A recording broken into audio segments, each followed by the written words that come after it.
it's 5 o'clock. We're going to call the meeting to order. We can get started. Our lawyer is supposed to be here in a minute. Right, please stand for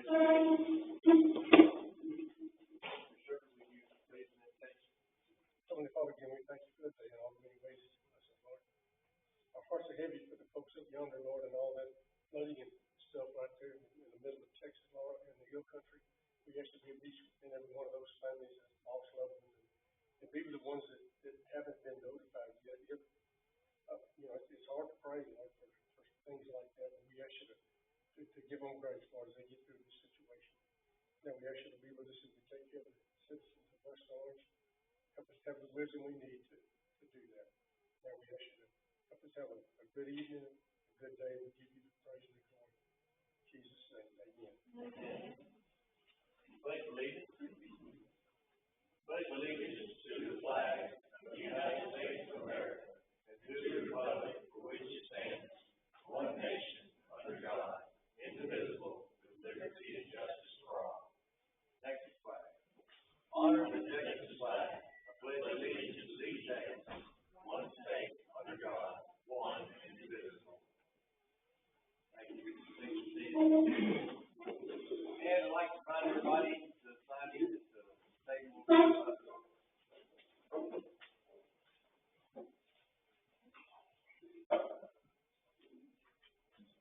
So this is a board meeting for the Economic Development Corporation, and as soon as we get through with this, shouldn't take but a few minutes, we're going to move into a City Council Public Workshop agenda meeting, public workshop meeting.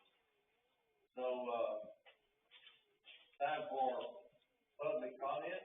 At this time, members of the public or the board of directors may comment about a subject not listed on the agenda. Presentation time is limited to 3 minutes or less per speaker. Any questions may be answered with a statement of policy or statement of fact. Any deliberation or decision regarding the subject of inquiry shall be limited to a proposal to place the subject on the agenda for a subsequent regular or special board meeting, for which notice has been given and posted pursuant to the act. So our regular session is discussion of any non-confidential recent developments pertinent to the Economic Development Corporation.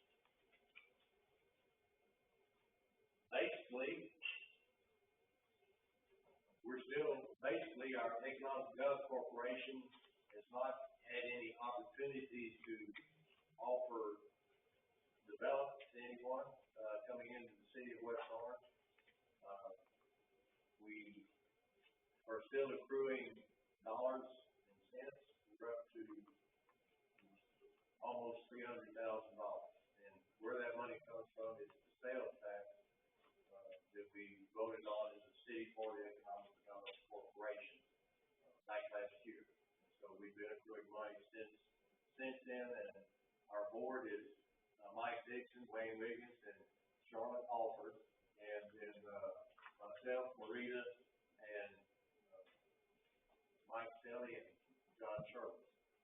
So basically, for the Economic Development Corporation, we are sitting and accruing money and just waiting, just with bated breath, for an opportunity to help somebody move into West Orange and bring some sales tax into the city.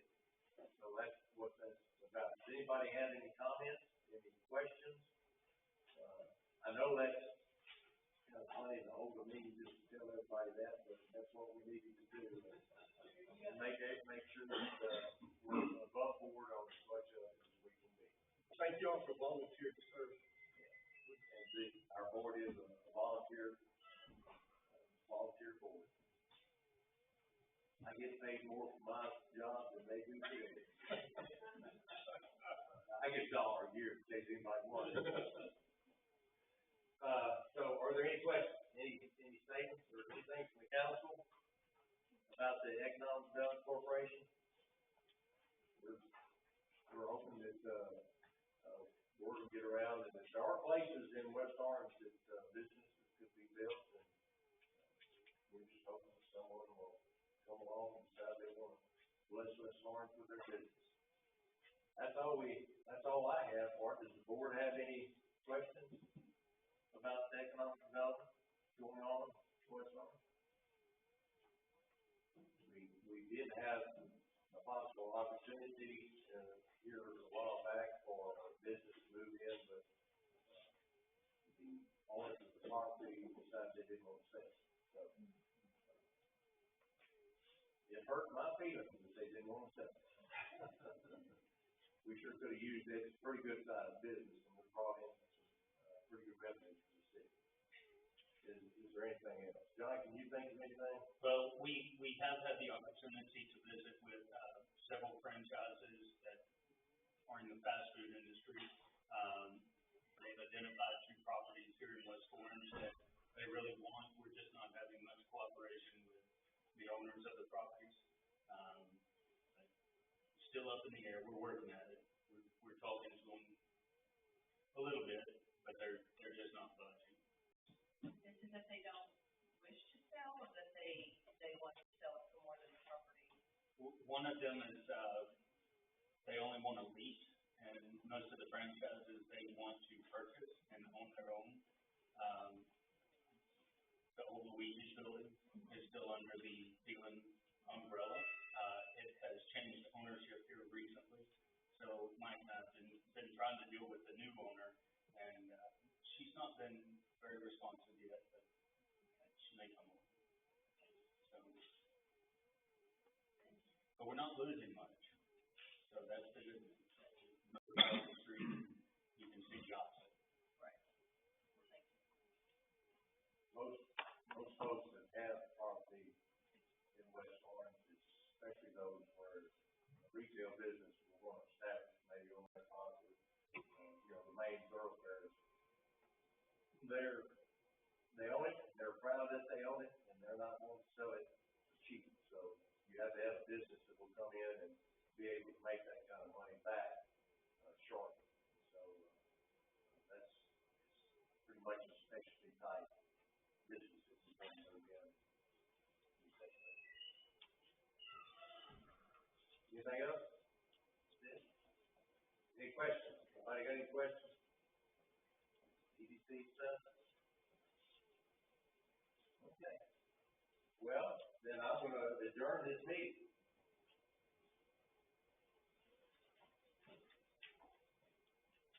Yep. Meeting is adjourned.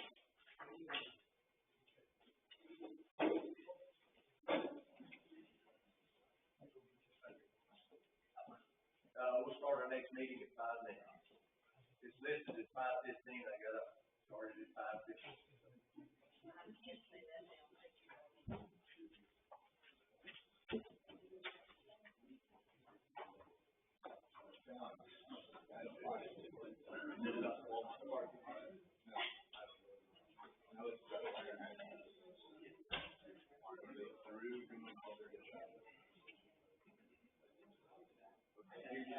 I'll just back up.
like everybody here knows, there's been a petition that started for that, and we are, in the process of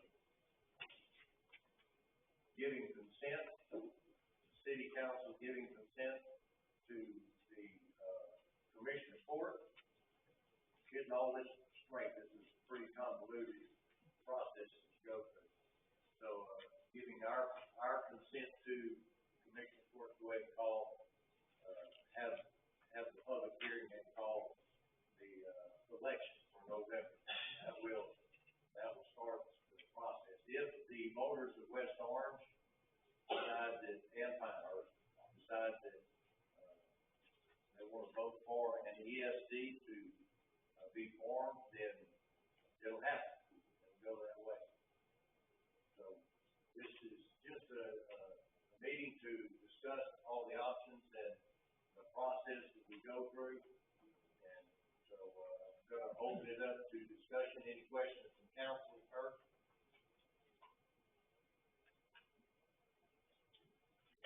No questions from council? Everybody knows everything they need to know about what they know about ESD? I'm sure I'll have questions when, we start talking, but I'd like the conversation to start. Okay. Well, does anybody in the, audience have any comments or questions they'd like to ask, statements they'd like to make? Where's the map? Where's the map? Yes. The map of the city of West Orange? No, the ESD. Boundary line. ESD boundary line. And then the projected numbers. I think that's. Projected revenue. The projected numbers are, hard to come up with. It could be anything from 1 cent per hundred valuation to 10 cents from. Yeah, well, the minimum on most ESDs is 3%, 3 cents on one. 3 cents, so the And then, minimum. then voter has to approve anything over that. Now, and I understand the numbers could be this or that, but there should be a projection out there, if there already, as far as long as y'all gone, there should already be a projection of what is projected to be received. We know the city, inside both city limits is about 374, 375. That's based on 10 cents on the 100. So, okay, so here's the map, and for everybody's information, that you don't want to get up and look at the map. It is the city limits of Pinehurst, comes down to the city limits of West Orange, and reaches out and grabs, for the industrial district. Which part of the industrial district? Some of, off of 1006, and all of Golden Triangle Falls. So how far down? That block of land that is Golden Triangle Falls. So how far down 206 does it go? From Adams, to Round Orange. I said where Cole meets Orange, So, the Bridge City ESD, that's, its boundary is, Round Orange, and that's where we are. So the complex now, in distance, Honeywell, And all the other ones that have. so everything along that long road, that the city of Orange already has contracts with provide services to, I'm assuming? Yes. Yes. What happens to those contracts? Just have to figure out, that's why I asked Chris, send the EPJ.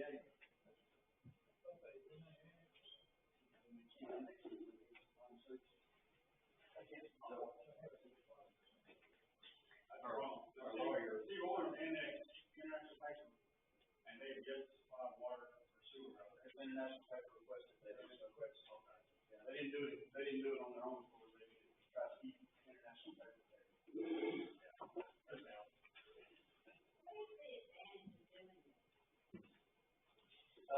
As far as I'm concerned, if it passes and a ESD is formed with adequate funds, it will have a paid staff to report to fire. which gives a more immediate response to the fire or health concerns that citizens may have. What is y'all's ISO number now, do you know? We're 4.4X. We just increased from a 5 to a 4 this past year on the audit. If you had paid staff, how much would that increase or would it? We could have went to a 3 this year if we had some At stuff. best, you could go from a 4 to a 3. Yeah, I That's think not gonna have a huge savings on anybody's homeowners insurance. maybe if you go to full-time staff, you might get a 2, but that'd be hard pressed to get that. Orange, what y'all just go to, well, y'all didn't go through this audit, so what are y'all running right now? Y'all are 3, huh? Yeah, orange is a 3 right now. Along with it has to go water and dispatching, two of the main factors. Well, you're dispatched to the sheriff's department. Nope.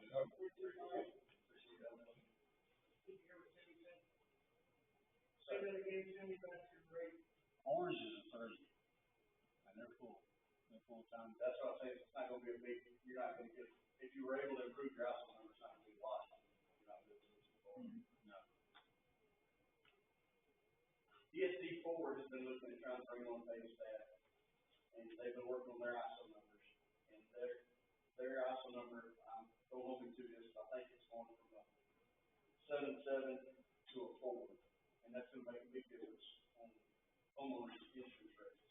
More so than anybody gonna pay taxes, if they were able to do that by raising them sales tax dollars, which got voted down. You gotta look at what you're gaining as well as what you're paying. And if you're paying a few more, and you're gonna save a few more dollars on your insurance rates, it could be a benefit. Yeah. And I'm not for it against it, because I'm a huge winner, so like y'all are. We're capped out on our sales tax. Yeah. Yes, ma'am. But the additional tax is gonna be paid to DSD. Yeah. But they can't, I mean, here, Pinehurst, our new district, will not be able to collect a sales tax because both cities are maxed out. Right. Unless the cities decide to give some of it up, which that probably ain't gonna happen either. Well, the city of Pinehurst, as I understand, is not funding their fire department anywhere near what it needs to be. No, it hasn't for years, and I mean, that was the scenario when we came here 5 years ago, is neglect over the years. And, you know, we need to move a long ways from where we were. How many calls do y'all respond to in Pinehurst? Almost 900. In Pinehurst, if we respond to in Pinehurst, we're probably 5 or 6. A month. We vary, it could be a month, it could be 7 in a month. You know, we've had 3 or 4 days. You know, it's off the top of my head, this last month, it was like 5. Who's responding to Pinehurst if they don't have fire? It'd be us, or most of the time it's us, if we can't go, then orange. I think Little Cypress has an automatic aid with them, if they don't tone out, for like structure fires, they'll automatically tone out at the same time. Structure fire, huh? So the city of Orange, city of West Orange, at this moment, is basically subsidizing the city of Pinehurst's ESD, or lack thereof ESD, if they don't have fire. Yeah. So the taxpayers of West Orange cover basically the cost. We're covering a lot of mostly Pinehurst. Last, 2 months, Pinehurst had 14 fires, we discussed it last time at the, association meeting, we had 37 in the last 2 months here. And like Cindy said, that's responding to like the structure fires and the major incidents, they call us out right off of that, because we have, not we, but Pinehurst has volunteers that are as far up as Dewey, that are responding to try to help the city out. They have minimal manpower. No, manpower, and their equipment.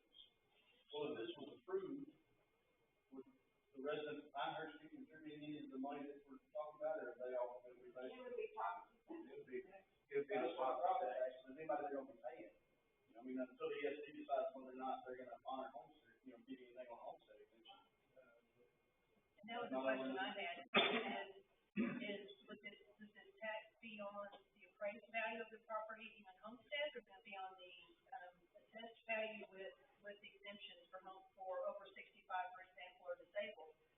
And now that which I'm thankful as a property owner for the new, property tax law that the governor signed, but that hurts us, and that we can't collect as many property taxes now, and that affects our bottom line. And if someone lives in $100,000 house and they extension, and we don't collect any property tax to pay for the ESD. And this is a community of largely, elderly people, and, well, I was in one for 2 years, so, and Pinehurst, you know, is in the same boat. So that's a really big concern for me, is that are we gonna be able to, is ESD going to be able to support it? And once we create an ESD, then it's no longer, the council no longer has control of the fire department at all. Where is it going to go? And I understand that's great. Hey, we have firefighters now, but if they're located in Pinehurst, we're back to the same situation we have now, where the response time is slow. And if they have they have a better spot over there for a fire station, now we don't have one in West Orange. And now we're having to wait on all them, we're having that wait time for them still to get to us. And that's my concern. That's what I'm worried about. Best case scenario, if the ESD is formed, this is what would have to happen within the first couple of years. They'd have to build a minimum of 2 stations and hire probably a minimum of 18 firemen around 3 shifts. If you do a 24, 48, or whatever they chose to do. So, and then you have to do the same thing with apparatus. You have to all the equipment, you know. They can say Pinehurst just needs to go straight to the scrap piles. And then, you know, our older trucks better than their newer trucks. That tells you anything. And,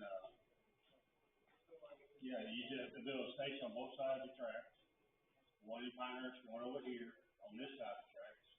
Then theoretically, eventually, you'd have to move out on the Foreman Road somewhere down there so you could cater to industry. Or whatever moves out that way as well. You know, that wouldn't be an immediate need, but right off the bat, you really need 2 stations.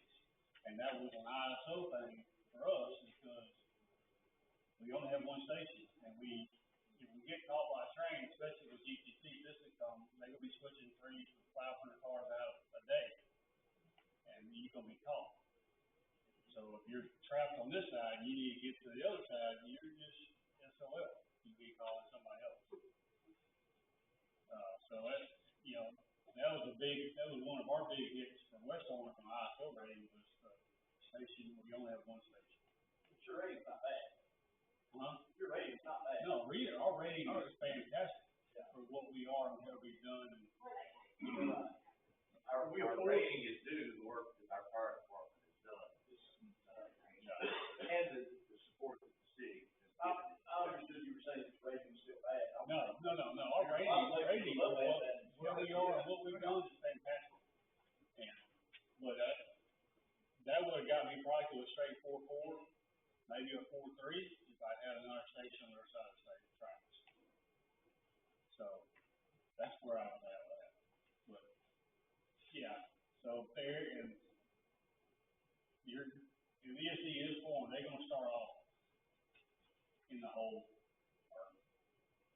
depending on what funds are generated, how far in the hole they would be, or how that would go. Because you have to order like 2 apparatus right off the bat, and whatever else goes along with that, stations.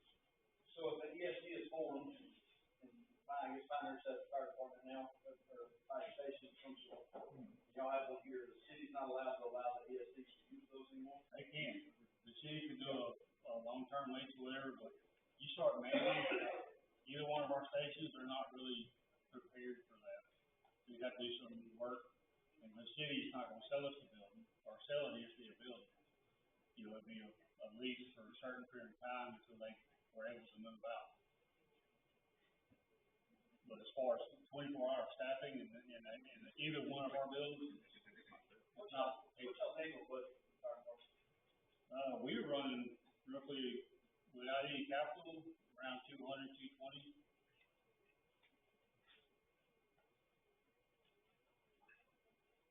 And I don't know what time. Yeah, I don't know. I heard 62. That's I what think I that's was generous. something like that. 54 million. So between the 2 communities, you're funding fire stations, fire departments Is there any medical costs? No.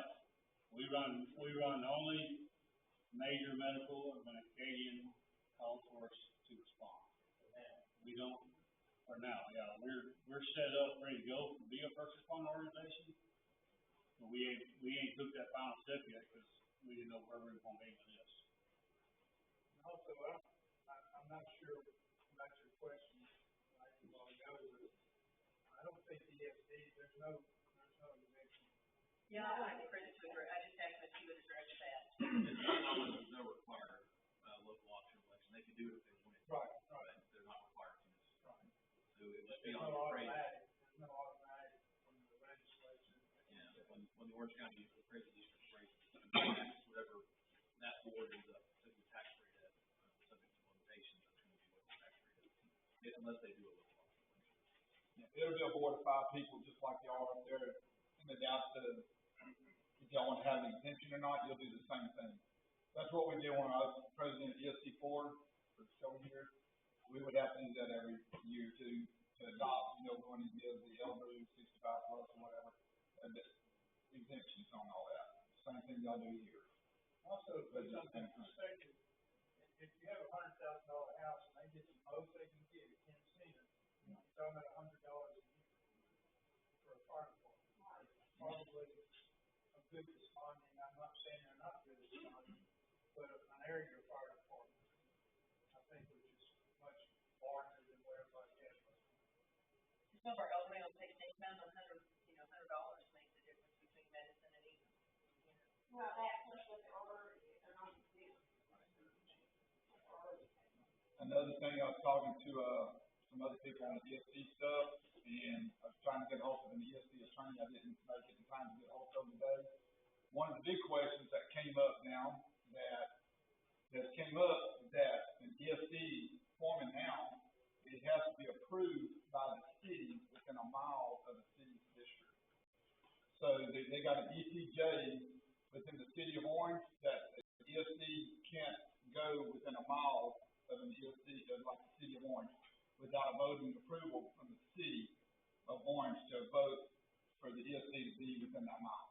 For the city council or the voters in that city? I think it's from the city council. I'm assuming it's gonna be the city council. I don't know. I haven't found all that information out yet, but that's something that y'all might wanna be aware of, because there's not a spot, we ain't got a mile in between us and the city of Orange.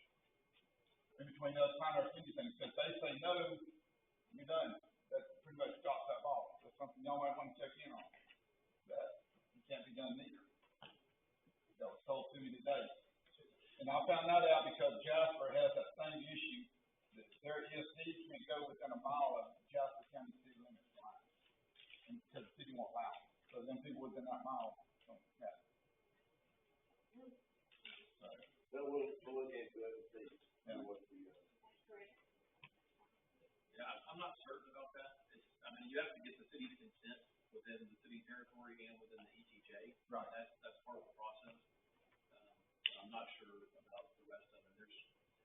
I believe there's case law, or not case law, there's a court order that establishes a lot of the ETJs between Pinehurst and West Orange and Orange and all that, so it's something we can look at, I'm not sure. We volunteers to Pinehurst that night.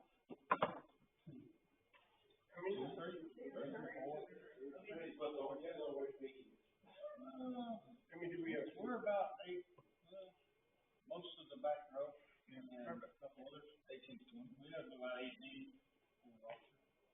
So, and it's safe to say less than 20 people in 2 communities. So, how many thousands? How many people live inside of the city? probably maybe around, it's less than 6. About 55.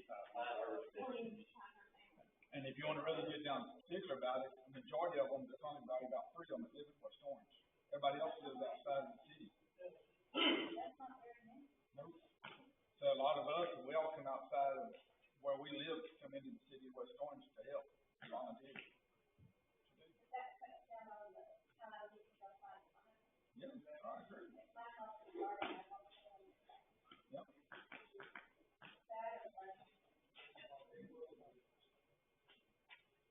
Has anybody pulled the numbers from the appraisal district, to see what the revenue would be from the two cities?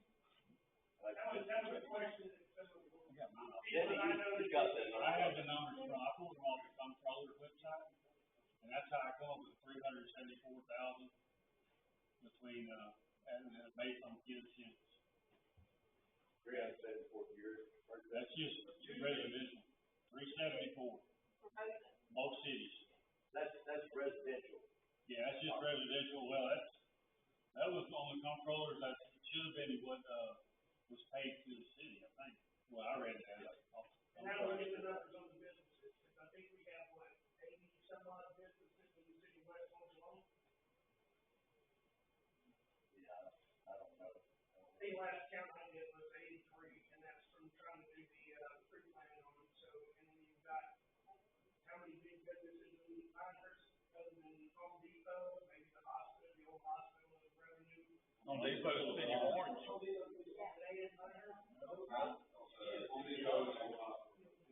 most of you have big businesses, your industry that's already got contracts with the city of Orange, all you're gonna have is housing. And then we present this to the public and say, hey, we're gonna form a ESP, and we're gonna give you, you're gonna be taxed on the ESP, and you're also gonna be taxed on your city fire tax. It's gonna be a hard thing to sell.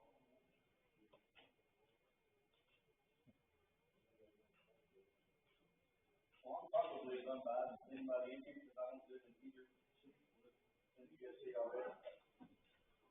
Whoever started the conversation, I would like to thank them, because in my mind, it is a miracle, listening to the numbers, that y'all are performing as well as you are, with less than $350,000 budget between two communities, that have got less than 6,000 people in them, but somewhere around that neighborhood. And they know the thing about it, the things that y'all are dealing with aren't gonna get cheaper. Oh, absolutely not. The cities are gonna have to find a way to fund these things. Taxes are gonna have to go up, their services are gonna have to go down. No. It's just what the citizens want. I mean, cities can't continue to provide services to an ever-growing population that is also aging at probably a faster rate than it's growing, whether it's little people, younger people, and Can't provide and Pinehurst and City, I think City West Orange kind of a similar place. There's not a lot of room to expand. You're not gonna get a lot of new businesses in, because you're about to landlock yourselves. So whoever started the conversation should be applauded for at least trying to figure out a way thinking outside of the box to try to improve things. Because it doesn't sound like it's gonna get any better in Pinehurst right now. Y'all are gonna keep making those calls, 18 of you, because you're not gonna tell somebody they ain't coming when they need your help on it. No, I mean, we had this conversation yesterday, the prices of astronomical on Fire trucks are $500,000 now. You better going up. Of Russ? Russ? No, yeah, those trucks are 300 plus. The ESP4 is running on about $600,000 a year budget right now. Services about the same amount of people, a bigger area, bigger geographical area. Once he starts putting on pay people, once he puts on more, like he's wanting to go full time, maybe not around the clock, but, or He's wanting to go full time, that's what the sales tax was. Yeah. Right now, as there's currently hours, we're part-time. Thank you. Sorry, the sales tax didn't pass. We'll have to do a better job of explaining to people why we need that next time. Instead of trying to keep it quiet. Man, I live in Reese. Yes, ma'am, but I cover precinct, government commission precinct. Yeah, you talking apparatus, our newest one was 500,000 when we got it 3 years ago, and before we ever took delivery of it, it was already a $600,000 truck. And so today's prices, you're looking at almost $1 million or close to for our regular Class A pump. How old are y'all trucks now? I have one that's 3, going on 3, and I have one that's 23. How's that truck still in service? How can you get part of it? It's hard. I did, over the last 2 years, I've probably put anywhere from 15 to 20,000 repairs in. I had replacing everything. This past Hey, year. you have $1 million added in the budget to buy the new truck next year? I got it for five. No, yeah, it's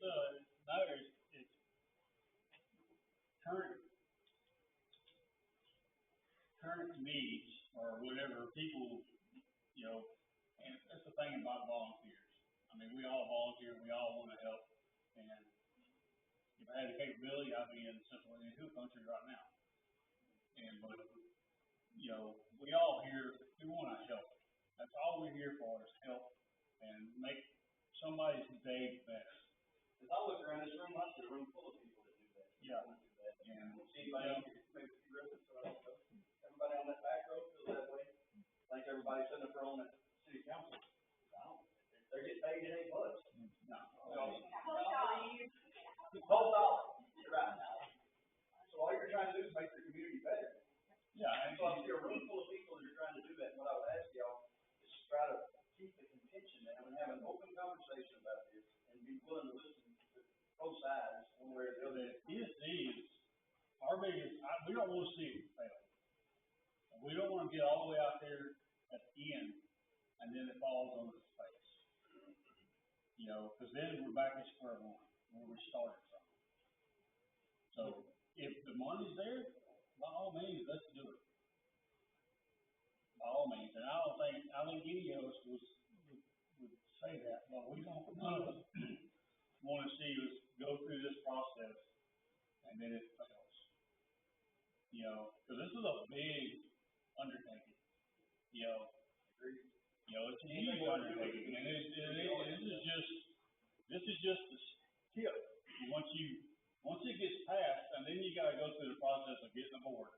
Then you gotta go through the process of, well, do the voters allow us to get 3, or they allow us to get 10, or they allow us to get 7, or they allow us to get 10, and we only draw up to 7. You know, it's a big gamble, big game, or whatever you wanna call it. And then it comes in, well, this is what we're gonna have to play with. I need to buy some land, let's start with 1, and go from there, and then you gotta figure out the best place to put it that's most central if you only go with 1. And then you gotta think about, well, if I have a train, or if I had something else, or get a wreck on MacArthur, you know, there's a gajillion scenarios that's out there. And somebody in our role has to think about that all the time. So that's, Not to mention equipment. And, you know, and then you gotta think, well, okay, we got this kind of land, we got a station being built, now we need to fill that station. Apparatus are anywhere from 2 to 4 years out, depending on your manufacturer. So, you gotta spec out a truck, that's about a year process. Then, if you do 2 or whatever, then you gotta do, then if you do a ladder truck, that's a 4-year project. And then, go on and so forth, and then if you get industry, then you gotta build the back to everything they got. So you gotta have medical, you gotta have fire, you gotta have rescue. So that's all equipment, and none of it's cheap. I mean, a nozzle now is like $1,500. A nozzle. A single nozzle. The Lucas device, which we were gladly, so proud we got, that's $30,000. 33. Yeah, 33. So, you know, ain't nothing going down. what if that was my, kind of where I was going with this, if the city revenue does not increase, the city cannot in turn increase the budget for the fire department. And your budget, if you continued at this rate, how long before, it's all volunteers right now, and obviously you've got some old equipment. How are you gonna pay for all this new, and if you don't get better equipment, you're gonna lose volunteers. If you have the better equipment you got, more people want to come in. So if you keep with this old equipment, and you don't figure out a way to increase your revenue, whatever that way may be, whether it's from the tax dollars here or tax dollars ESD. If there's no forethought, you're gonna get to a point where you don't have any volunteers in any city, because your equipment's gonna get old, and these guys and ladies are gonna quit, not gonna do it anymore, because they're putting their lives in danger. And we're depending on the city of Orange to pay you. Yeah, and you know, it's like, and then you get all these regulations, that don't make it any easier, because anytime they come out with a new set of regs, price goes up dramatically. So gear and all that, I mean, As a volunteer organization, would you rather not have, who would you rather have governing your organization? A group of firefighters or community residents that their only goal is to be in there and be worried about funding the ESD and making sure you've got what you need? Or a city council that's got the entirety of the city, everything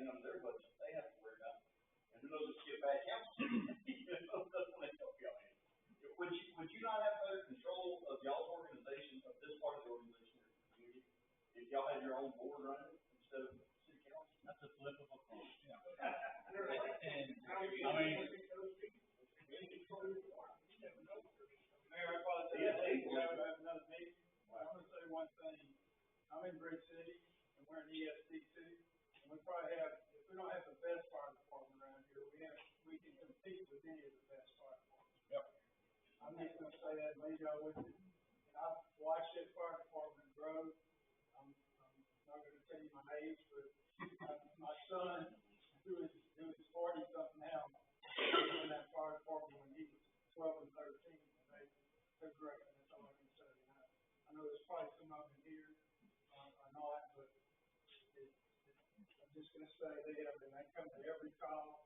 You have a medical emergency, there's 3 or 4 of them there generally, don't matter what time it is, no matter if it's day or night, raining or whatever.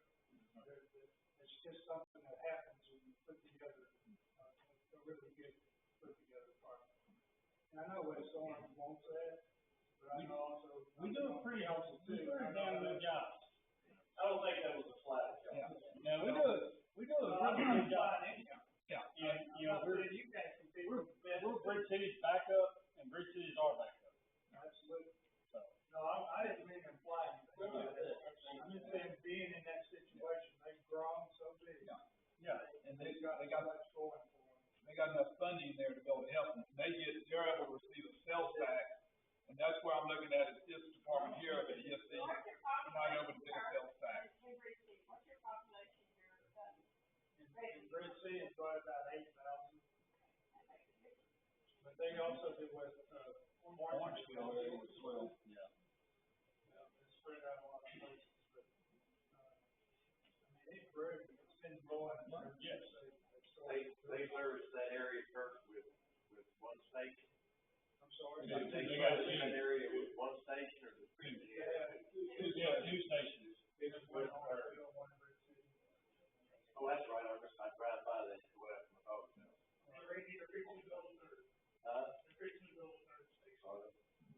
Anyway. You got a big area.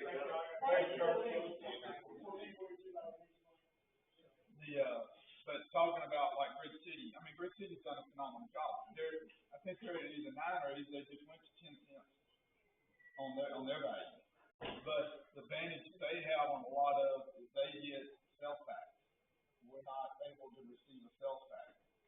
And I would be for the ESD, to be honest. But I seen those numbers, I don't see where the money's coming from. And I don't want it to go out here and fall on its face. That's the last thing I want the citizens to do is fall on its face or to come back on any of us in the fire department trying to keep it alive, I guess that's true, without the funding there. Because nobody has showed us the numbers and where the money's going to be. It's all projected. I mean, I noticed on the map it shows that all the chemical road being annexed. If we was to be able to collect the money from all that, shoot, yeah, let's go for it. But I'm telling you, the city of Orange is going to fight that tooth and nail. You can get your team of attorneys ready because it's going to happen. Can a municipality, like right now, let's just say you're paying $200,000. Can a municipality still make a contribution to an ESD? Or was the ESD formed, the city cannot? A lot of them buy equipment. And you can do interlocal agreements. Sorry, you can do interlocal agreements for something as long as it's still benefiting the city. I think there's, because you see the partner for various things, and sometimes cities can qualify for grants and other entities can't. Yeah. We do that in the county level, like Orangeville Water Department, we sponsor them a few times. Yeah, the city can be able to give the ESD money.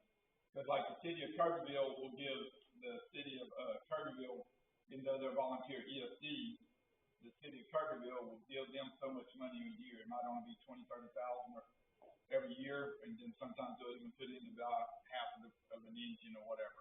Is the way it's worked up there. One of our top there. I know y'all are very key stations. Will the city still be, if this ESD was created, will the city still be willing to contribute to the ESD in some way? I'll speak for myself. I would say yes, if it's needed, yes. And, I can't say. Yeah, you can only say that you put out or but I think that the city and the city council would be willing to support it as much as they can. I mean, that's just my feeling. I don't know what the rest of the council feels.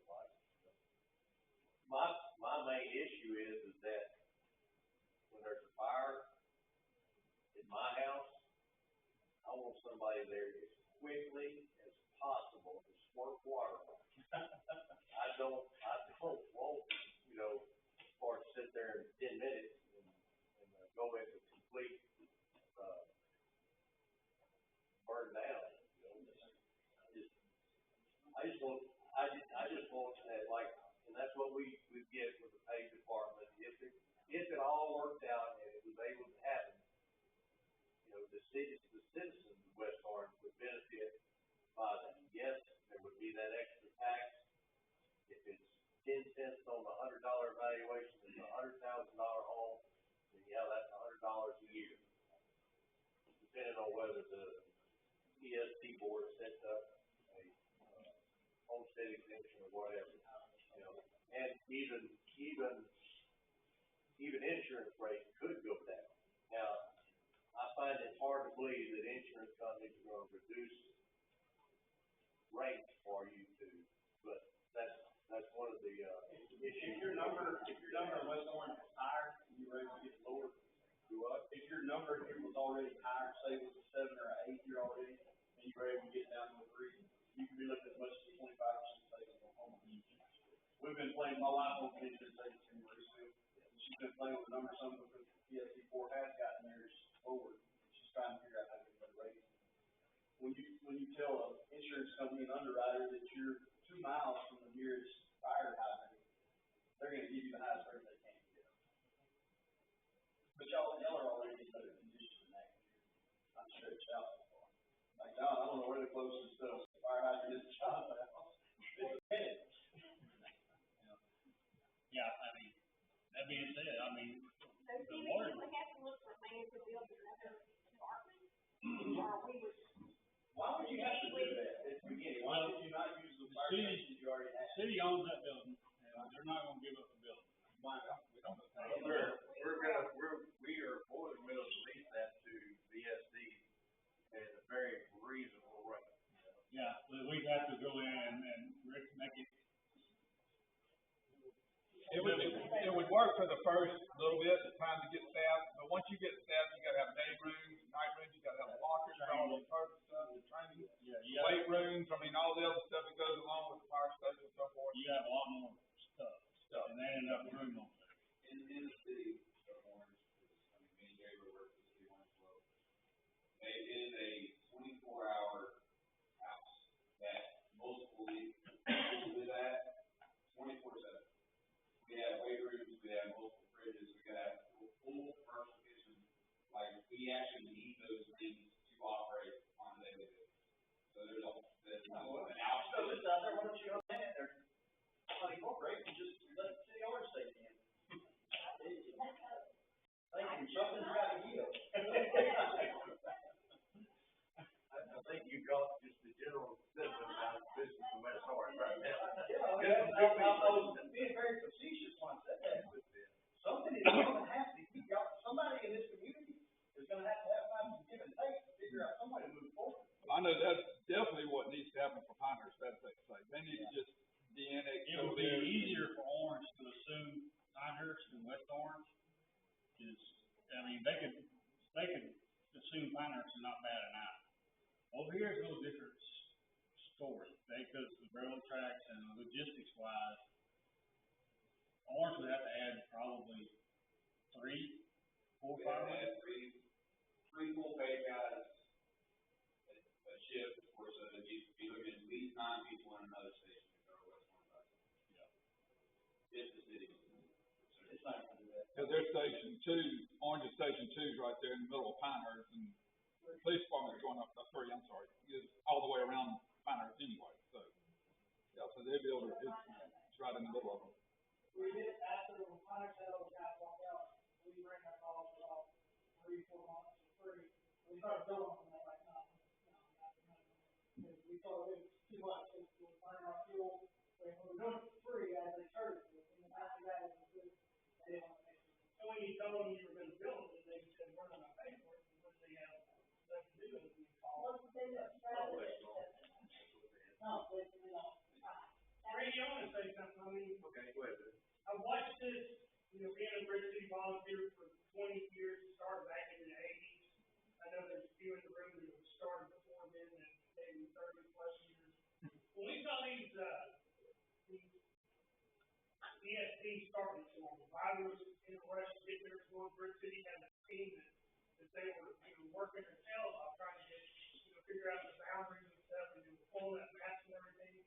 And then Ryder was trying to get theirs going first, so that's why they're ESP1. They beat us by about a year or so to start theirs off, and then we followed in. But you gotta get all those finances in order. You gotta get good attorney to back you up to be able to read everything you are, so you don't get audited over and over. And I know Ryder for sure, they got audited the first few years because they were buying, stuff at surplus places. But there was a whole lot of stuff that I saw that was just kind of fishy. You read the laws about the ESPs, how far their boundaries can go and how far cities can reach out. And, I read in black and white 30 years ago when they started. It said you can't cross water boundaries. But sure enough, we're jumping over bayous. The city of Beaumont jumping over, grabbing the fort that's over in the Road City on the Ryder side. And when you start seeing all this stuff, you're saying, how are these little departments ever going to grow when we have the big industries like David said, all of our industries out there? That was our net thing. You talk about being able to support a group of firefighters and set up stations and support your community. But when you have a city that's way over here that says we're going to sign a contract with you, and then when the word gets out that we're trying to form an ESP file, I can guarantee, and I'll bet my next 2 paychecks, if the city of Orange doesn't reach out to PB Kim and say, hey, we want to sign a contract with you because we have already taken over these businesses, the industry down there, and we can back you up. So you're going to lose that kind of stuff. And that's the biggest thing that's always aggravated me. How in the world can we lose a DuPont warehouse on 62 to the city of Orange when it's in Bridge City's jurisdiction? Or when Jerry Mason had Bridge City RV and Bridge City, he said, I'm getting the heck out of town because I want to build out, away from the taxes that keep going up. He wanted to build a 1442 out there at the interstate. And the city said, well, we're going to annex that. And when he found that, he said, you got 5 years to provide me water and sewer, or you have to be annexed. And we were seeing all those games that he played, and I was learning a lot about that. Our senior guys in our fire department. But the bottom line is the big money, the big revenues, your big cities and your big attorneys are going to grab that. And it's going to be a battle for us. Yeah, we've lost energy to 4 hours. How can they provide fire service across the river? And when we first got energy, and they were trying to form the ESP, we signed a contract with Bridge City with energy for over $100,000 a year. I don't remember what exactly the scope was, but guys like Kirby and Walker said, hey, that was our negotiating tool. When we were going to lose $100,000 plus in revenue for the fire department, and we were out on the street going begging for money to pay for a ladder truck back in the 80s, and he said, our hands are tied when you get to big industry, you get to big cities like that. So this is going to be a big battle, and you better look at the numbers. 20%. When people start finding out they're going to be having city fire taxes and ESP fire taxes, it's going to be hard to sell it. I'm just sorry. This is what I've seen in 35 years. Thank you. Have you guys gotten agreements from DuPont, Warren Culver, and all these new plants? No. The people that are running around getting signatures to get this on the ballot, that's what they're telling people is that you've already gotten these. Nobody with the city told me. They talked to me, I talked to a guy yesterday about it. That's why I'm here. Just because I'm trying to figure out what's going on. And for another, if you're gonna get money from them, why don't you take that instead of putting it to a ESP, put it into this department? That makes more sense. And just keep doing what they're doing, but why not? Instead of giving, you got citizens, that we've already paid for this equipment, it belongs to the city of West Orange, and the citizens of West Orange. Yeah, we've already bought this equipment, so keep it in West Orange and fund it with the money that you're gonna get from the chemical plant. I don't see, I feel like there's a reason that the people that are running around getting signatures and stuff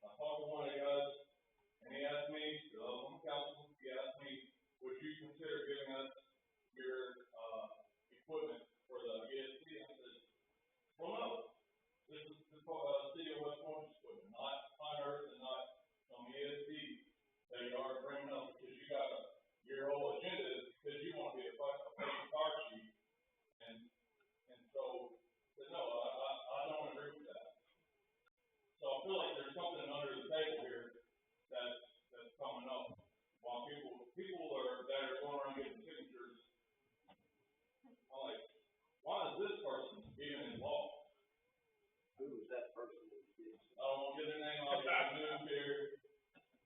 I'll tell you about it after this, we can talk about it after, I can't answer any questions, I don't know, I don't even know if that person was supposed to be getting signatures or not. well, I'll tell you I'll tell you the whole story after this, and I'll tell, why is this guy going to my parents and come to my house and going around, like, this guy isn't even involved with the city anymore. So, why would he be pushing this? I don't know, because I don't know who it is. I can't start to give you an answer. Yeah, well, what I'm saying is, I feel like there's something else going on behind the scenes for these folks to be pushing this. And again, why don't you just get the funding that he's telling the systems that they've got to promote this? Why don't you take that? First of all, Brett, I kind of resent the implication that something's going on under the table, you know, it's underhanded. We're trying to be as open as we can with all of this. Well, who's getting this? I don't know, you won't tell me. Well, y'all hired him. Y'all got somebody going out there. Yeah, we had, Y'all had, okay, Jerry Hood and Lee Fuller. y'all did have somebody. Jerry Hood from Pinehurst, and Lee Fuller from West Orange. No, I just have that.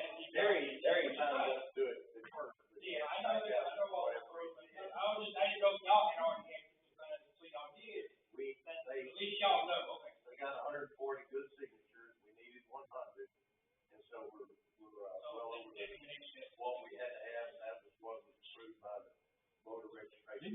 Well, you're gonna confuse people if that's what's being said, you can't be Well, that's all. falsifying information. And they told me that you guys are going out to all the, chemical plants and talk to them about getting the funding and agreed to funding.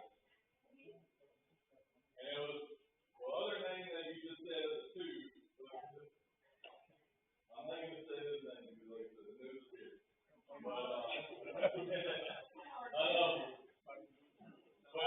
All we told the people that were going out and getting signatures, we need a petition on the EFD.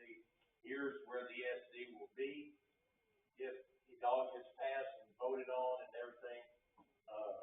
But there's still a long way to go to get to that point. You know, we know that, well, I mean, basically, if they call the election and voters in both cities vote against it, it ain't gonna happen anyway.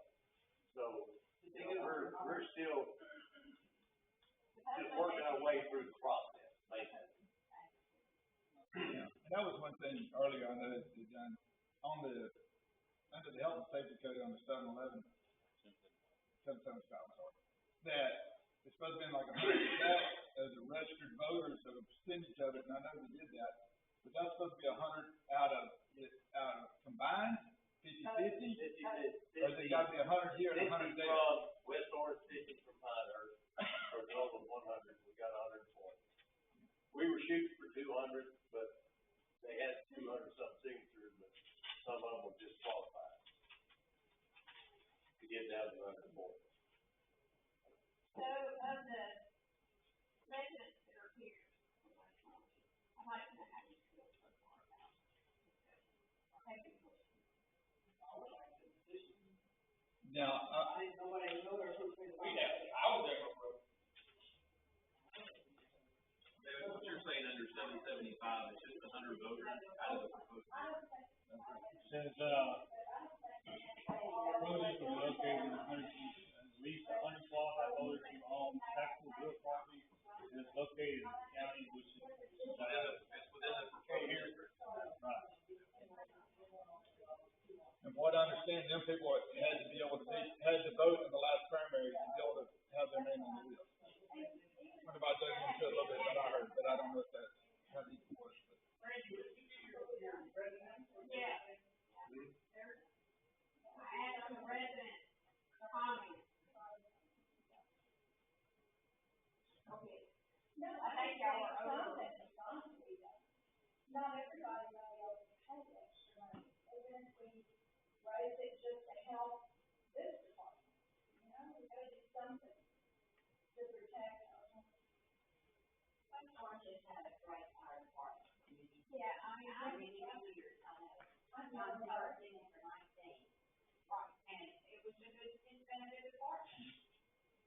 We're nobody's complaining about the work that our volunteer department does, because I'm with you, they're a great fire department, they do the best job that they do, they take care of the equipment, they report to the fires as quickly as they can, so there's no issue And with how would that that. change It is, if it was voted in?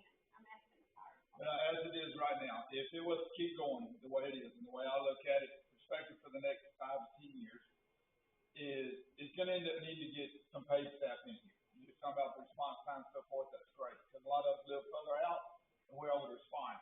But you can put a day crew in, like Terry and Tyler, some of the ones that work at the city department, you get some paid guys that can come in and work during the day, you know what I'm saying, and maybe have a night crew later, it's gonna be less money, so you're not gonna have to pay so much at first, you know what I'm saying? But you are gonna have to have a day crew for faster responding. Are you talking about with the ESP? No, without, just like it is right now. Just be able to put 2 guys paid, that can be able to get here, to be able to stay here around the clock, What and happened? have that. You would have to have it, you have to have that money in budget Budget. to pay for however many people you wanna have, and set the hours, 8 to 5, Monday through Friday, however you wanna do that. So, whenever you do that, but when you do that, that's where that money comes from. When you become an ESD, then you're looking at having to put on all more stuff. all right, hey, you got too many conversations going on.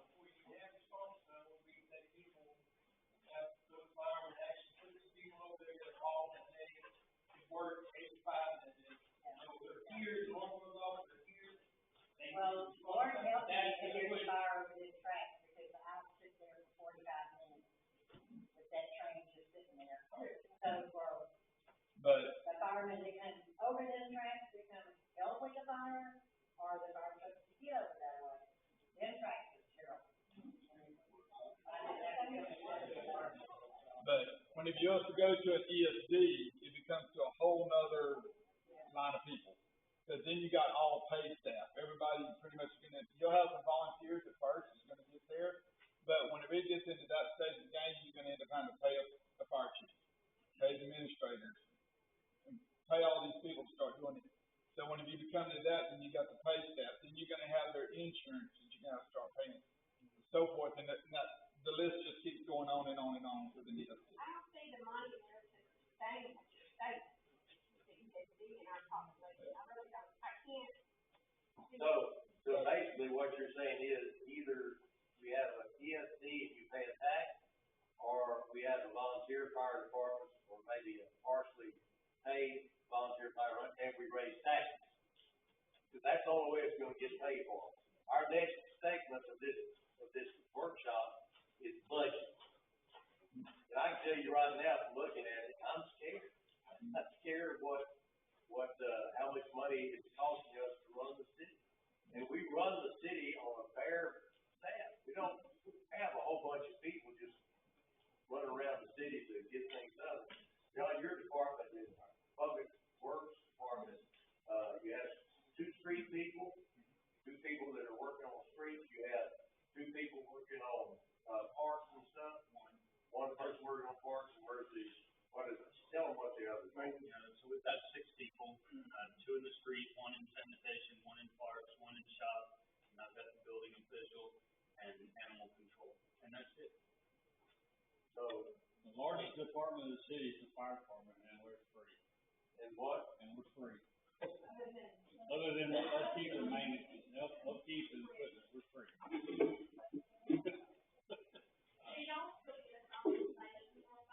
Ma'am? You all get compensated every time you go to. We get a clothing allowance. Yeah, that's what I'm talking about, so is that, Yes, ma'am. We just went to $15 a call.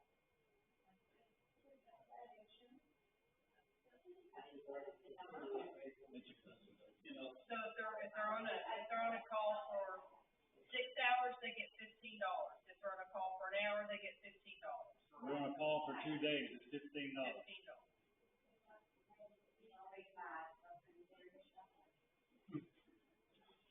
So, Jay's got a question. I do have a question, it's talking about tax earlier it was brought up that possibly Golden Triangle Polymers would be part of this.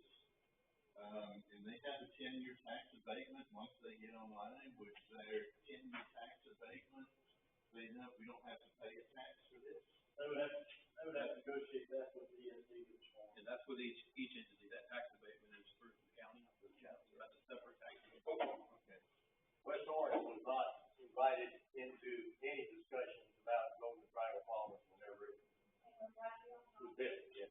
So, we have signed nothing that says anything that we are gonna work with Golden Triangle Polymers. We'd love to work with them, we would love to have them support the city in some way since they're right next door to us. But right now, The ESD has to be formed before you reach out to these folks, or do you go off your own, live the local on it before you start the ESD? Chris might, if I read what I read right, it's like the ESD committee or whatever it is supposed to send letters out prior to, right? Well, I mean, I think one thing that's important to note is that this is a petition that's initiated by citizens. So that's really who's making the request, is these people that are on the petition. The county takes it, and if it qualifies, and that's when you start going to the process for the ballot. The city's involvement is there's supposed to be a written notice and a request for any city that's within their corporate limits or within the proposed jurisdiction or in their ETJ, and the city provides either their consent, or I guess they could deny it, or they could just not respond. If they consent, then it carries on and the city's territory would be within that. If they don't consent, then the next step is you have to have, I think it's 50% of qualified voters and property, if all of the city is in that jurisdiction, 50% of those people would have to then sign a petition for the city to provide the same services. And if that either doesn't, and there's timelines of all this, but if it doesn't happen, then it ends up defaulting back to basically a consent. But it gives the city the ability, if they don't consent, to provide the services in lieu of the ESD. But that's most of it. When you look at chapter 775, that's the city's involvement. Well, I'm just curious, if you start this ESD process, and you're expecting that you're gonna need X amount of dollars, and you get going with this, but then you don't meet that amount that you need to run with, and what happens after that? Hey, Brent, the county started it today, the committee, of course, the process is started. They just said it's ready for a public hearing. What happens if you don't get the funding? What happens if you don't get the funding you need to run the ESD? I mean, they're a taxing entity, and so they stand on their own. That would be up to that board, is who would have to determine that. I mean, I guess someone could have a conversation if they wanted to now, but there's not really authority to hold it. The ESD's not created. There's a lot of questions that we as the city council won't be able to answer because everything will be turned over to that board that is elected to serve the ESD. They'll do what ESD boards do. You know, there are people here that know a lot more about what ESDs do than I do. If you don't get it funded, then what happens to the equipment and everything? Then you're back to square. Then you start all The over. equipment stays with the city of West Orange until an ESD comes to us and says, hey, we're interested in y'all's equipment, let's make a deal. You know, and, the city of West Orange is not gonna keep equipment that will provide fire and safety protection for our citizens. But also, if you go towards the ESD and it doesn't fund, and these guys break up, then what? You don't have a department? Well, if they break up, if it doesn't go through and they decide, they don't want to work with the city of West Orange anymore, then they don't work with the city of West Orange, we'll do what we gotta do if that happens. We're not even entertaining that. We will not. For instance, put out there. I'm just thinking about this on all different. The ultimate goal is, if it's formed and it can fund, we hand what we have over, and we're doing and get moving forward. Now, if it don't fund, I don't know, I assume we go back to square one and we're gonna be a volunteer fire department for the city of West Orange.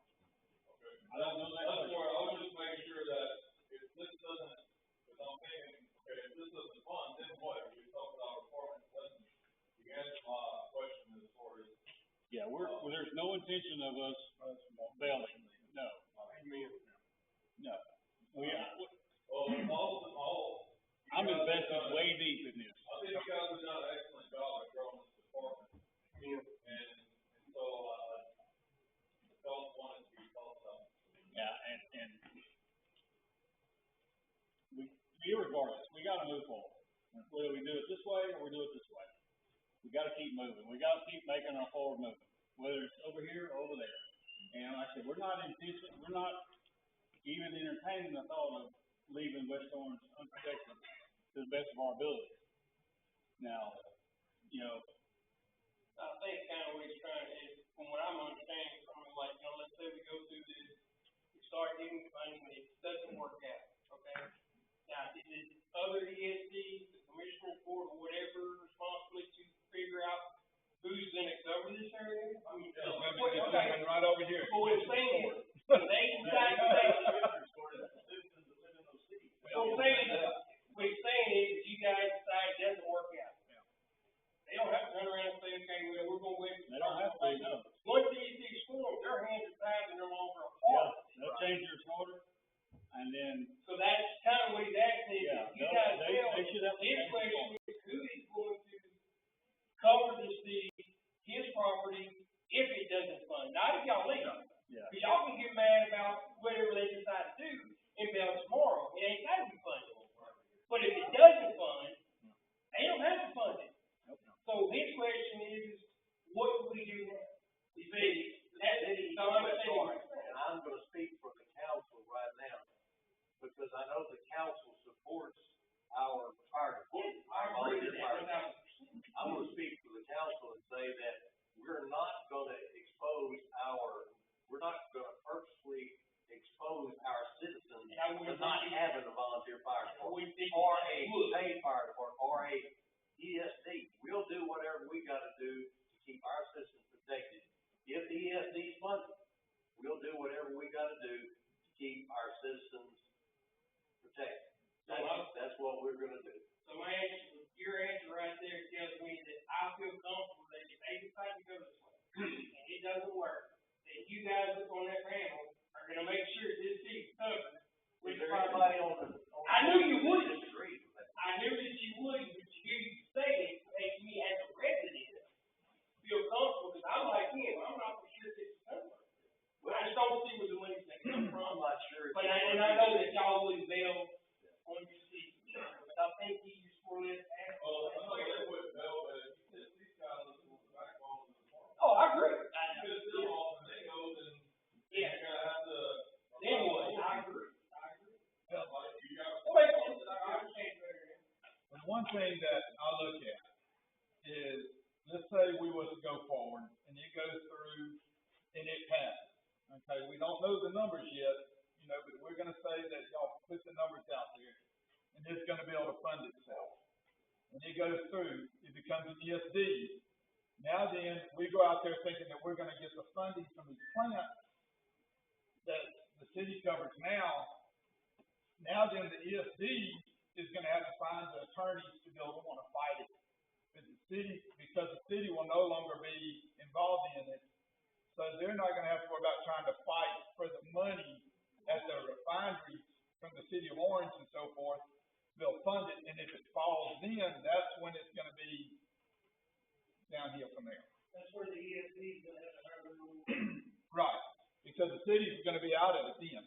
They can wash their hands. That should be like step 2 of getting a committee formed, is hire an attorney.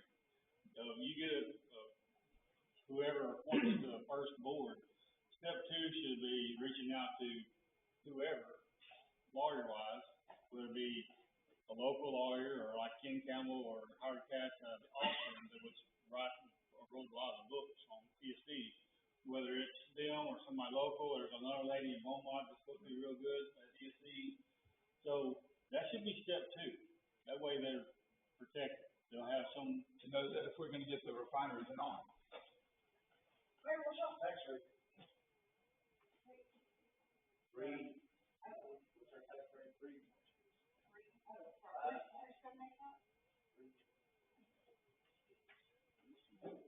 we vote on it every year, I don't know.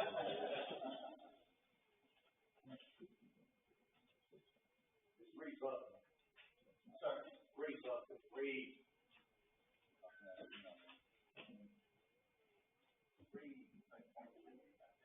That makes sense, what you just said. Kind of what I think I'm hearing is that the citizens would rather pay a little higher city taxes than worry about ESP. Money's gotta come from somewhere. But But the thing you gotta the lock amount in. that we would have to raise our taxes is to pay for a paid department is prohibitive. I don't believe that the citizens are gonna vote for, that kind of thing. 378. 378. Here, Chris? Here's the regular taxes, you pay for your private. No, that ESP, if you didn't do an ESP. It sounds like the citizens would consider it here, it sounds like. either way, it's an increase. It sounds like it's West Orange, they got one of the lowest tax rates in the entire country. Well, I think, Pine Forest is lower. I mean, they get zero services in Pine Forest. Not what I'm saying, Pine Forest. They're not gonna Council, I know David and Cindy have brought it to y'all's attention quite a few times, but a lot of us have talked about prices of equipment and stuff like that.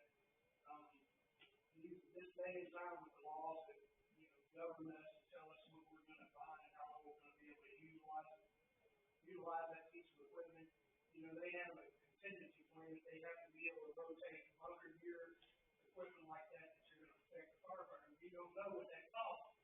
It's roughly 10,000 plus for one person to be suited up from boots to helmet with the air pack on his back. Just an air pack now is about $9,800. $9,800. So it ain't gonna go down. So we're gonna have to change that out every 10 years. The fire truck, thank you very much for it. Beautiful truck. I'm very proud of it. 3 years old already. We got a truck sitting beside it that's 23 years old that every time you put it in the shop, you eat up a chunk of your budget. How did you have to spend $10,000? How much longer can that truck legally be used? I mean, I would think. This passes through USDA lifetime right now. So then my other point is, Fire truck that is a frontline engine for 10 years. Yep. After 10 years, it's supposed to be put in reserve and used as a reserve purpose, which is kind of the way it's being used now, in a way. But our first rollout engine one, which is the new one, and then our secondary engine supply for water, wherever we need. and then when we bring up something like a brush truck or a utility truck or something like that, our trucks are a lot more expensive than the city police cars, the city vehicles and stuff over there other than a radar or something like that. Because they're specialized pieces of equipment. And you have to keep that in the back of your mind that, hey, these things are gonna have to be replaced. And we're gonna have to eat that in the budget. And one year our budget might be 300,000, but the next year it might have to bump up to 400,000 or 500,000 to be able to compensate for that equipment. And you need to also pay 5-10 years down the road, you're gonna have to change it out again. So it's really been some breakdown. You don't wanna run a fire truck, a Class A pump on grass fire all the time. Because you end up wearing the truck out. So you gotta think smartly. And we're not dummies. A lot of us have been in the department for 20 years plus, and we know what we've seen break down and what's cost and how, some departments we watched around the countryside dragging, surplus property stuff just to get by, and it isn't. So just think about when you talk about your budget, fire truck's gonna be a little harder thing to deal with because everything's governed by NFPA, governed by entities that tell us what we're gonna do. And I've done that, like I said, The ESP board used to do that for 1262 all the time. I'm still on the corner of River City with the food, paying for life. Usually finders, that's what we did. That's what we bought some stuff. But then the good plus side to it is if you got a good department and you're talking about your economic development, committee, and then say, well, we've got businesses that are interested in coming in here. One thing you're gonna look for is water, sewer, and what's gonna support their businesses. We got a JAMA fire pump that's gonna be another key asset to put in business. So you gotta make it look good before you sell it. Mayor, also on your ESD, I'm part of the county association, firefighters association, and, a lot of your ESD, they have, like, Bridge City's wonderful, I retired from Bridge City, and they have a day crew, Monday through Friday, no night coverage, no weekend coverage, on a paid crew. But you gotta keep in mind, you've got 4 ESDs, if you're a firefighter, you have 4 or 5 jobs. You do, you're gonna work at 4 or 5 different fire departments. A lot of these guys, they work Bridge City, they work ESD, 3, ESD 4, and then you're bringing up, and they're orange firefighters, they're full-time. So your ESDs, a lot of times, your paid staff is part-time because they have other jobs. So, there's still a lot of times that you're only covered by your volunteers. So unless you're like Orange and you're blessed to have 24/7 coverage, which is wonderful, we all love that. Their tax rate is 79 cents on the 100 on the city line.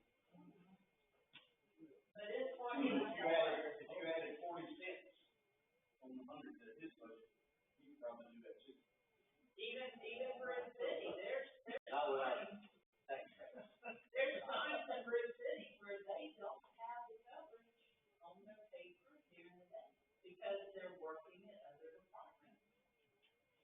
And then they have to rely on their volunteers to come in and help. And so it's kind of a give and take, work together type thing.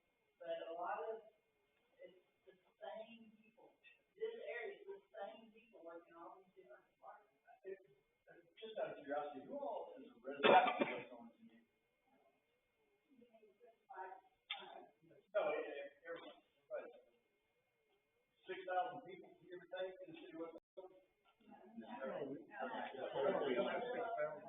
So it's total, about 34, 35. So you got, it's hard to get any public to come out and listen to us talk about it. It's always like that. Anytime we do one of the biggest, audiences we've had for any of our counties. And you see it's mostly the fire department, firefighters. I appreciate everybody coming out, I wish we could get this big come to visit. Now, when we start. I think we did. Now, when we start talking budget, they may figure out pretty quick. That's what I asked the judge this morning, but everybody's there, I'm like, we got the tax rates, I think or something. That's all the time that we I was surprised to see so many people there. Yeah, and like Tammy was saying, you know, minimum staffing on an engine per NFPA is 4, it's 4 now. So it's where you can do the 2 in, 2 out load. Now that's on your initial engine. So on a standard room and content fire, you should have about 12 firemen. 18. Huh? 18 You went 18 now? Oh, dang.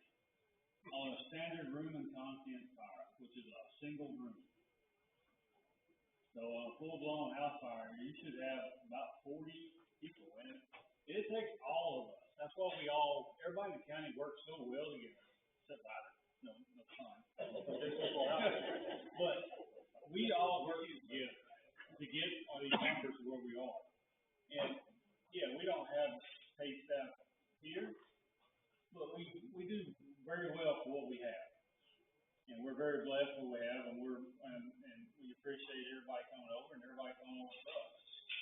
But just the numbers are constantly changing. So, inevitably, whatever way we go, in the future, we're gonna have to, either we go ESD or they go ESD, or we stay a city.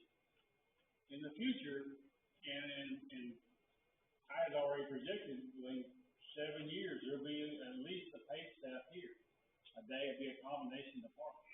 So it's your Asian community, your Asian people, and then, it's people expect more and more and more. And as you see in the police and fire and EMS, people call for whatever.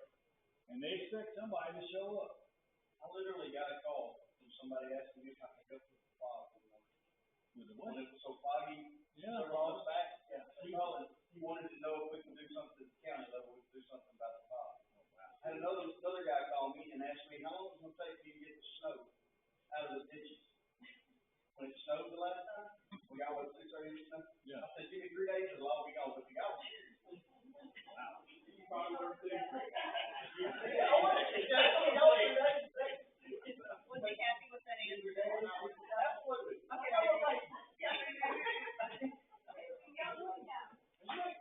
It's just, like you said, people want more and more, and for less and less. Yep. We do understand that. So is there any other comments? Like to go ahead and move on to the budget, if there's no other comments. Anybody? Going once, going twice, no. We're gonna adjourn from the, ESD discussion and move on to our proposed budget. How many people saying for the budget here, you know, they just get shellacked like we get shellacked.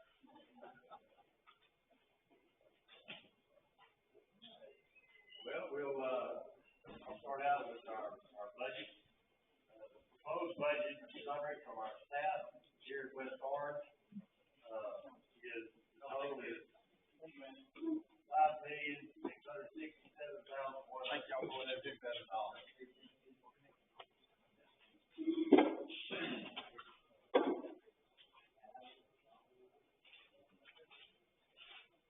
So,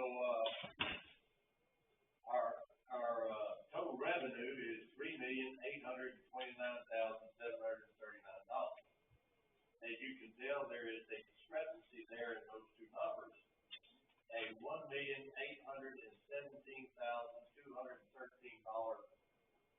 difference, over what we have in revenue. And so I have asked the staff to look at their 2024 year-ending cost for each line item. And I'm asking them to keep that number as close as possible to what they are going to propose for this year, which will bring the, numbers a whole lot closer together, along with, we are going to reduce capital outlay. Capital outlay was a total of $685,000.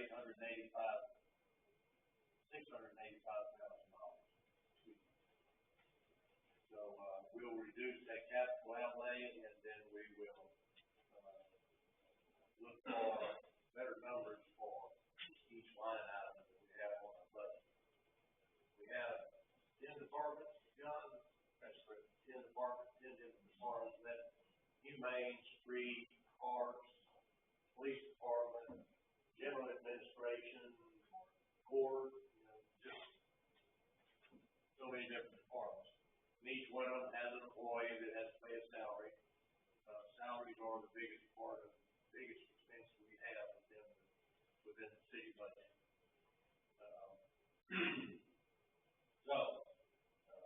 This budget is a preliminary. I wanted it to be presented to the city council and, let the city council know what I'm asking for each department to do. And, just to keep up with everything and make sure that we're being as transparent with, how we're managing the city as we can be. My staff is free. No, we appreciate it too. We really do appreciate it. I'm not joking, but I'm not joking when I say we really do appreciate what the fire department does as volunteers. They are all volunteers. They take care of the equipment. I said it a while ago. They take care of the equipment, everything from fire trucks to hoses to bunker gear to breathing air bottles, all of the equipment that we have got to them for the last 4 or 5 years do a good job as far as, being able to fight fires. We had a false call, it wasn't a false alarm, there was a fire, but it was in a backyard. Trash and sticks and burning, so, it made a lot of smoke, but, it was a lot of fire that we weren't had to go out and fight. I appreciate you guys that showed up in the truck. They're at work right now. Yeah, the driver of the truck said, so y'all go ahead and go back to what you do. He said, I'm going back to bed, I gotta work tonight. So that's the kind of thing our volunteers do for us. We get up in the middle of the day when we're working nights, come to fight a fire. I guess they feel good about not having a fight. No, it's, yeah, you like showing up when once you ain't gotta do much. So, yeah, we appreciate that. Now, the budgets will be different than what we see right now. Are there any questions by the council? So these are the proposed budgets that were submitted by each of the departments? Yes.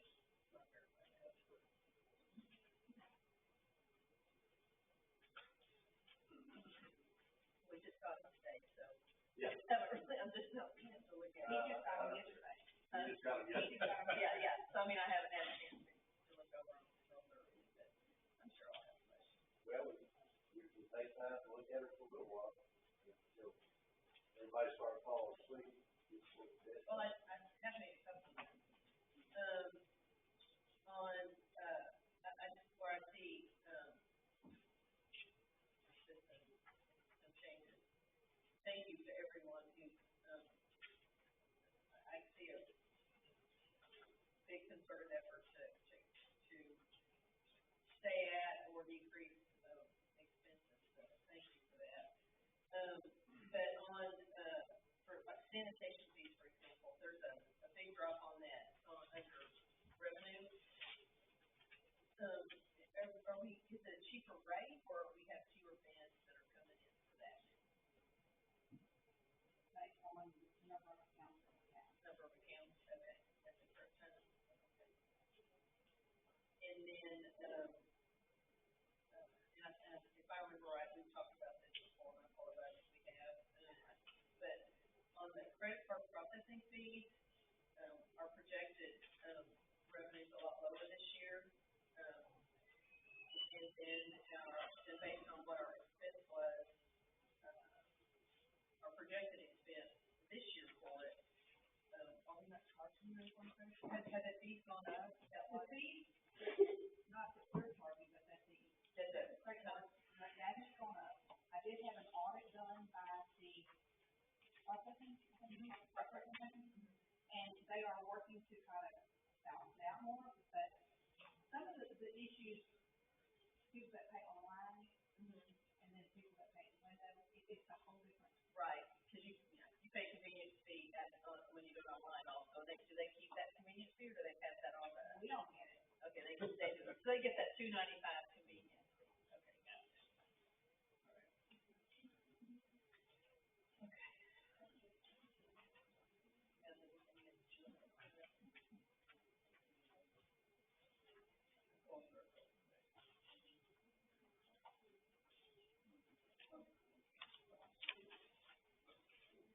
We will have a council meeting next Monday.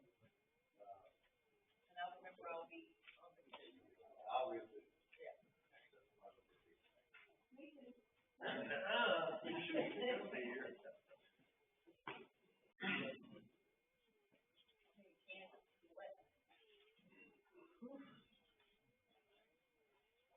John, what is the, equipment under capital outlay for this year for the street department? That is the money that we, and the mayor and I talked about that today, that's how we're gonna adjust that down. We're looking to cut all of the departments, and we haven't come up with a percentage yet, based off the preliminary revenue report. So that money is what we use for auctions, whenever we go to auctions. And if we see an auction item today, that the auction closes on Friday or Monday. Right. And I can't get to y'all for approval for that purchase, that was what that Okay. capital outlay is. I didn't know if we had some need or something. But the mayor and I were talking, and we think we might be able to figure something out, reduce that number. I didn't know had a piece of equipment that was, floundering.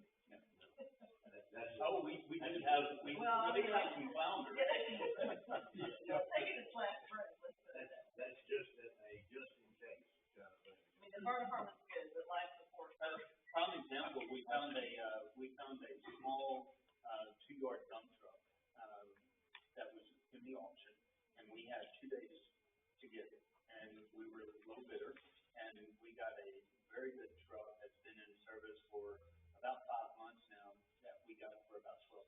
Oh, wow.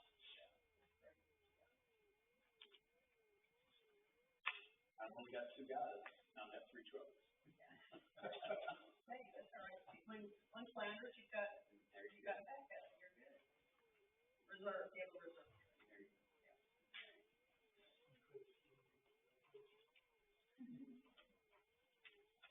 I'll ask the question. Everybody be up to snuff with it. John, would it be feasible to rent a truck rather than buy one? Not at 11. Not at 11. Not at 11,000. We got that one. All of our dump trucks are auction items, so, I mean, we save a fortune on that. Instead of buying new, we use a bunch of different auctions.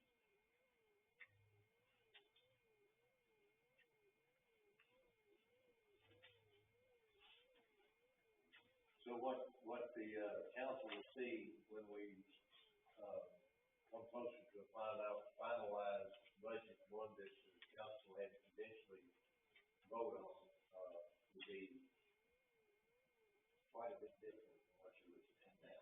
Okay, Do what? I said our questions, And one of the things that, excuse me, I've been struggling with since I've been mayor is how the budget was done, and it's always looked like something like this. This is to an extreme. Just the procedure that the city has adopted and followed through with for a long time. We would always end up with a budget saying we're gonna spend a whole lot more than, what we had coming in. And to the city's credit, they always do okay on the, but we would always have money, left over at the end of the year, even, you know.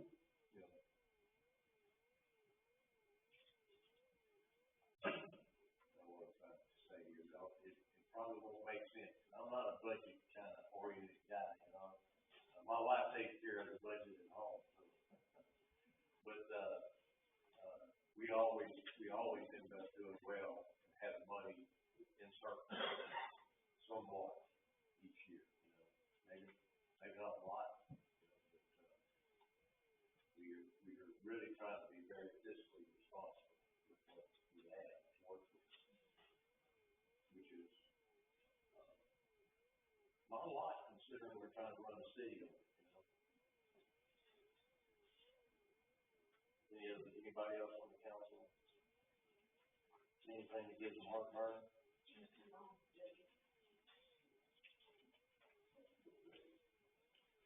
I see a lot of decreases to those. Yeah.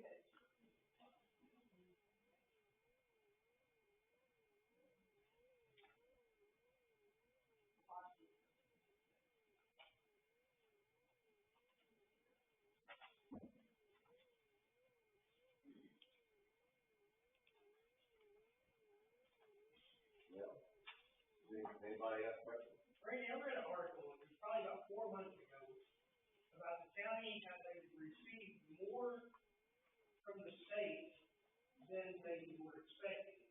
And it was like, $1 million, like $1.3 million or something like that. And they didn't want to cash the check yet until they got a hold of the state and said, hey, why are we getting this excess amount of money? Why would they not trickle that down to communities like West Orange or The city got it also, right?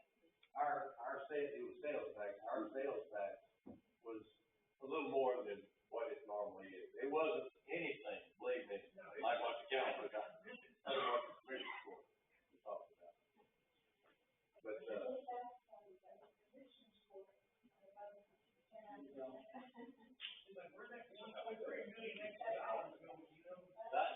was, if I understood correctly, that was, to make up for payments that they hadn't got correct.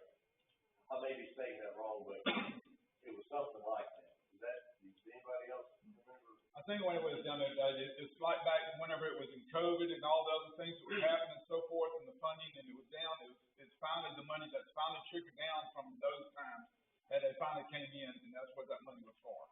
If I understood some of them talking about it, the commission, it just says finally came in, they suffered for a while waiting on it, but the money that finally came in through different grants and stuff, that was back during COVID time. Believe me, our sales tax was just, I think it was, our sales tax was just because it was a good month, you know? And, I know, county, they had a windfall.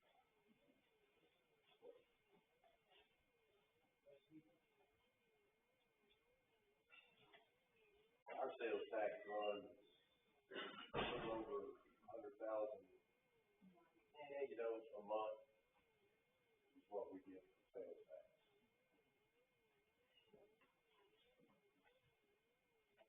Well, if there's no more budget related questions, I know it's hitting y'all with a budget you had to have a chance to look at and read through.